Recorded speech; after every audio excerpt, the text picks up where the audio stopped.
Wasan an fara, kallon aka soma, yanzu ne muka fara.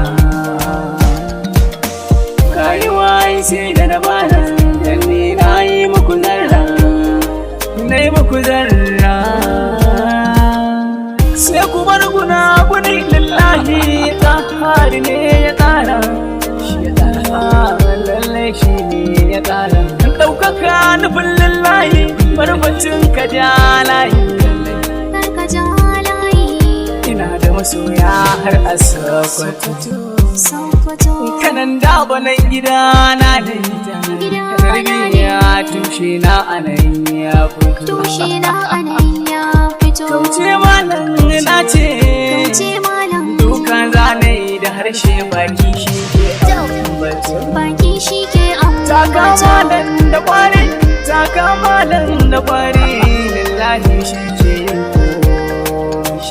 Min yi waka, wasu su yau tafi gurinmu, wasu ko sai su ji haushinmu.